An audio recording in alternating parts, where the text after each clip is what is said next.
اللہم صلی علی محمد وعلی آلہ وصحبہ وسلم۔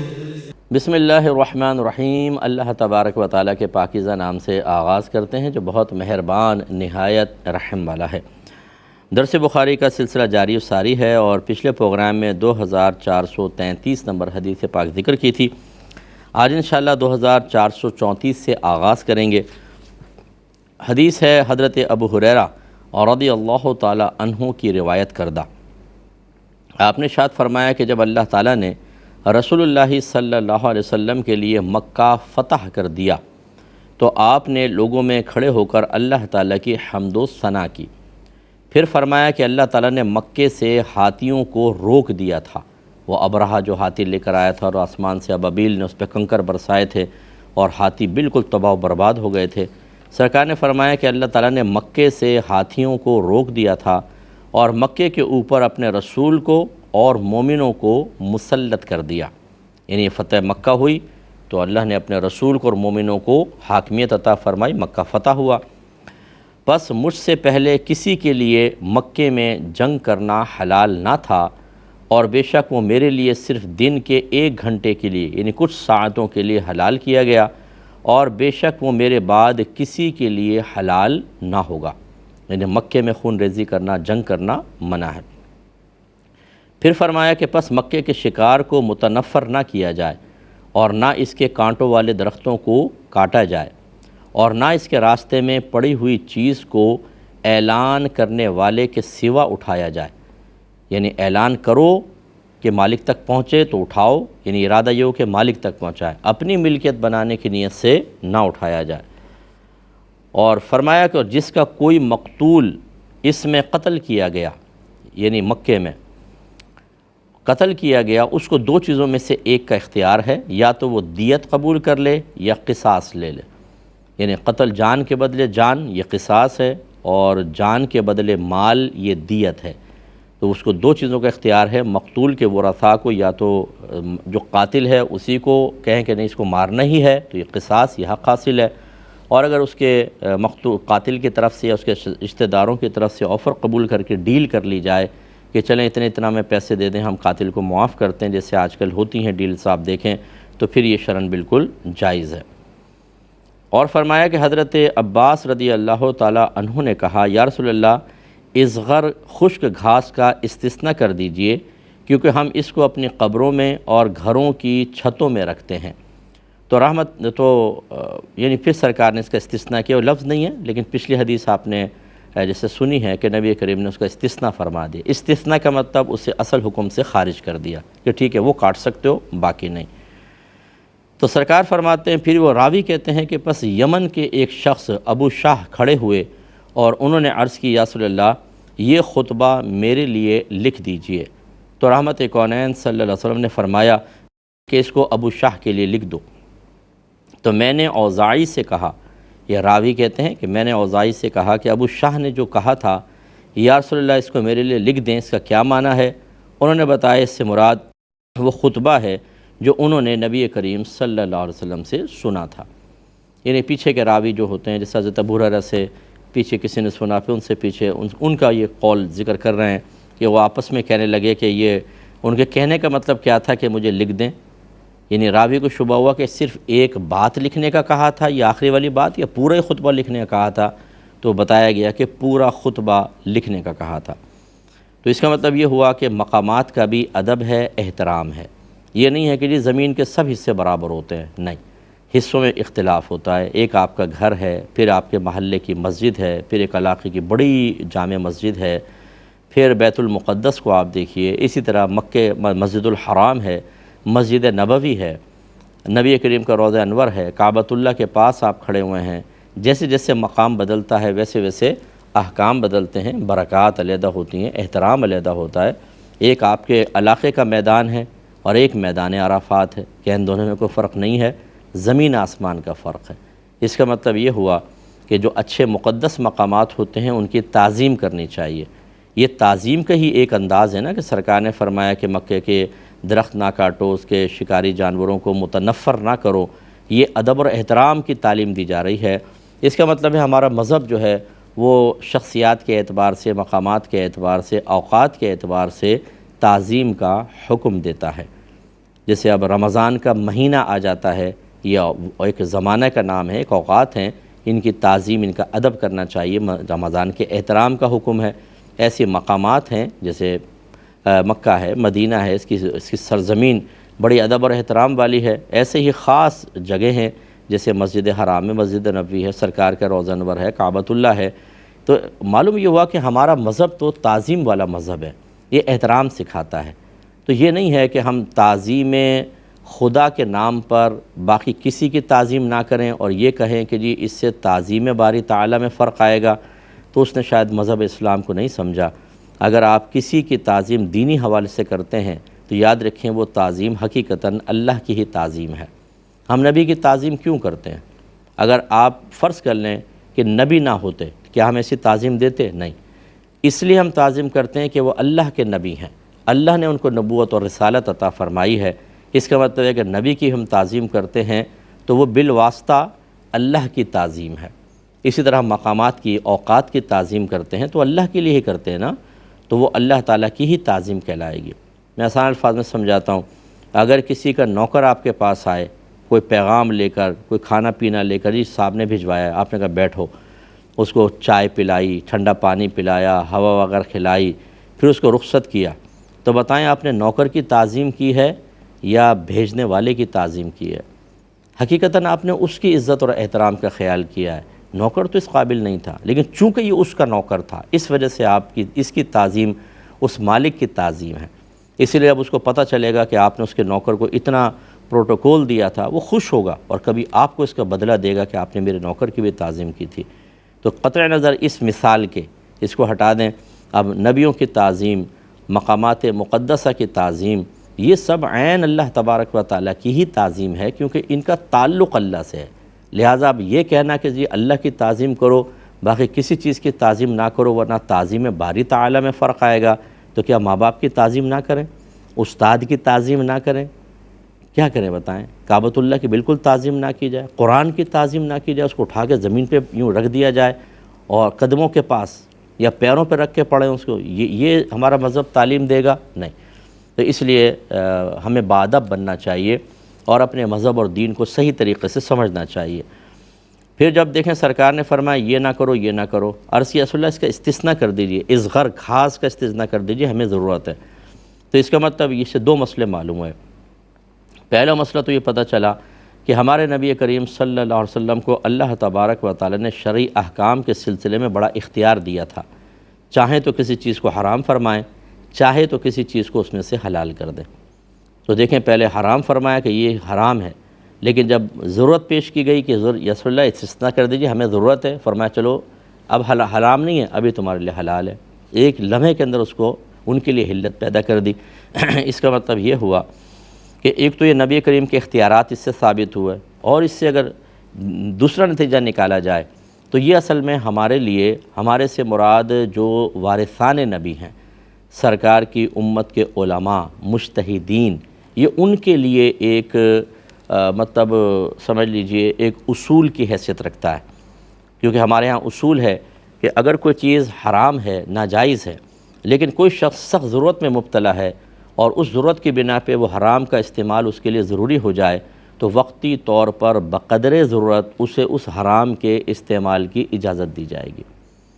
جیسے الکحل یا اسپرٹ، یہ نجاست تھی، یہ منع کی تھی، شراب کی سے کشید ہوتی ہے، لیکن جب یہ الکحل دیکھیں آج کف سیرپس کے اندر ہوتا ہے، ایلوپیتھک کی دواؤں کے اندر، اور ہومیوپیتھک میں تو 99% دوائیوں کے اندر الکحل ملی ہوتی ہے، ایسی آج کل یہ پالش ہوتی ہیں دروازوں کے اوپر، اس میں اسپرٹ ملی ہوتی ہے، تو جب یہ ضرورت پیش آئی تو فقہاء نے اس کی اجازت مرحمت فرما دی۔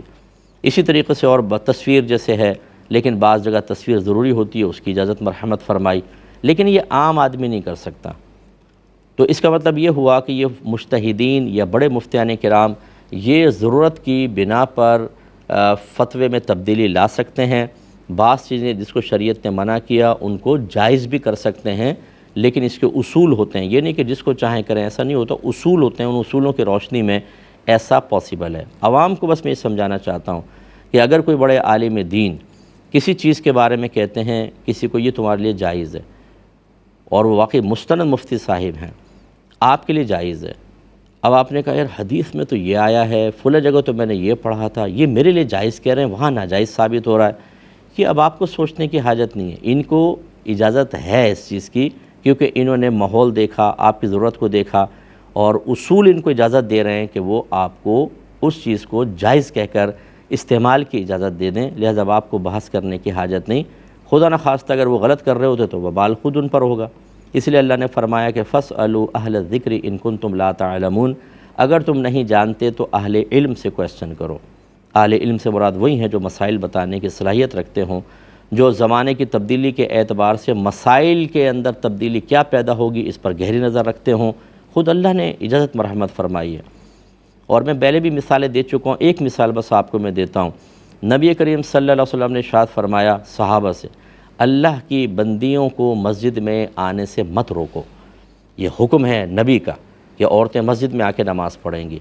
زمانہ رسول میں یہ رہا، صدیق اکبر رضی اللہ تعالی عنہ کے دور میں یہ رہا، لیکن جب دور عمر فاروق رضی اللہ تعالی عنہ آیا، سرکار نے آپ نے فرمایا اب عورتیں مسجد میں نہیں آئیں گی، گھروں میں نماز پڑھیں۔ اب کہاں نبی کریم فرما رہے ہیں عورتوں کو مت روکو، عمر فاروق کہہ رہے ہیں گھروں میں نماز پڑھو، یعنی ہم روکیں گے، یہ بظاہر مخالفت نظر آئی آپ کو۔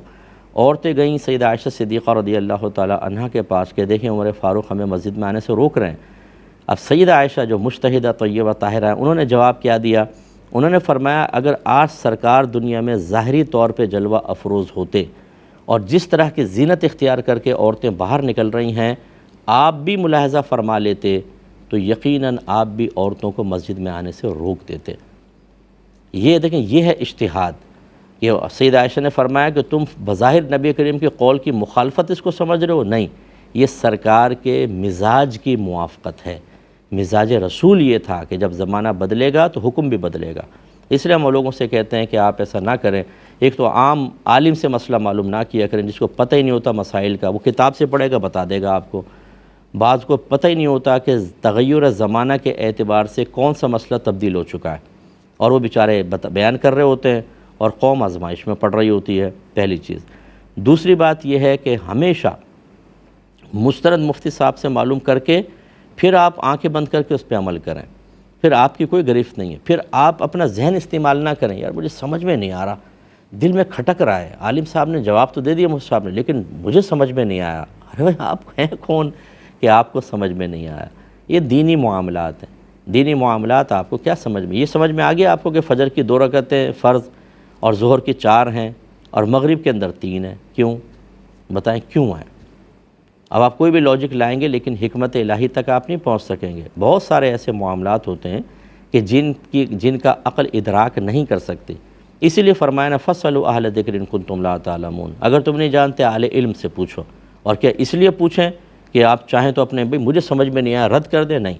ایک اور مقام پہ فرمایا کہ اطیعوا اللہ واطیعوا الرسول واولی الامر منکم، اللہ کی اطاعت کرو، اس کے رسول کی اطاعت کرو اور ان لوگوں کا حکم مانو جو تم میں حکم والے ہیں۔